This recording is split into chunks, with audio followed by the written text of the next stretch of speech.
Hello, once again, ito na yung aking ginawang papaya soap. Ito yung latak na. Hindi ko na video kasi dahil kasalukuyang inahalo ko siya dahil baka mag-react, masisira yung sabon. So ito na siya yung finished product.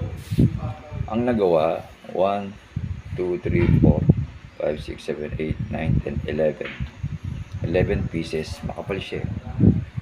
Itong molde na to, yung kauna-unahan kong molding sabon. 2,000. Pero yung iba, gumawa na ako nung matuto na ako magpanday. Nakagawa na ako ng magandang molde ng sabon. Yung cutting niya, gitara. Pag beginner dito, madali kasi ito, meron na siyang molde. May mga molde ako ng araw, magagandang design. Ako na rin gumagawa sa silicone wrapper. Ayun ang gamit ko.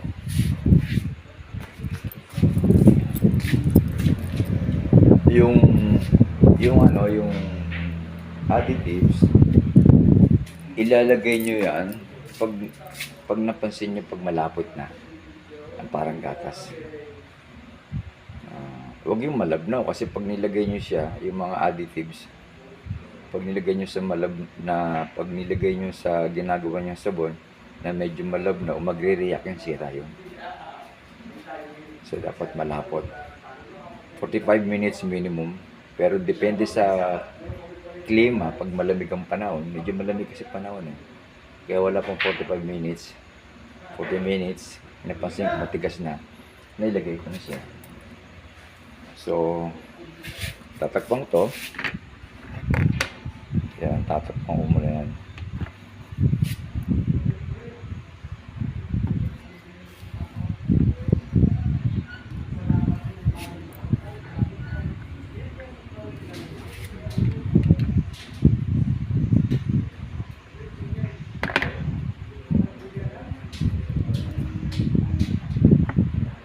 Takpang ko siya.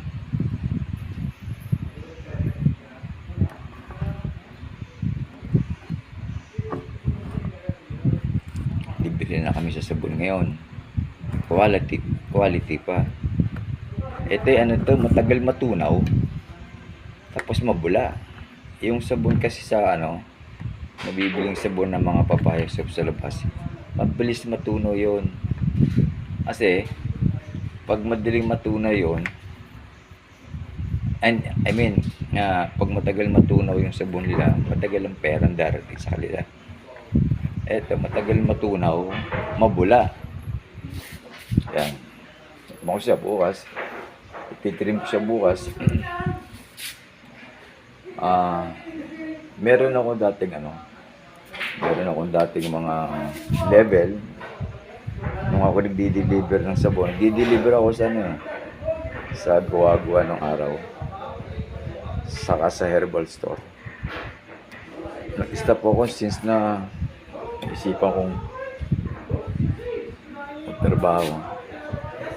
Ngayon, balikan ko naman to. Sayang kasi dahil tagal ko itong pinaghirapan. So, 45 minutes, 1 hour. Actually, yung sabon dapat 1 hour. Depende sa halo. So, share ko sa inyo. Bukas, titirin ko na yan. Ilipit muna ako.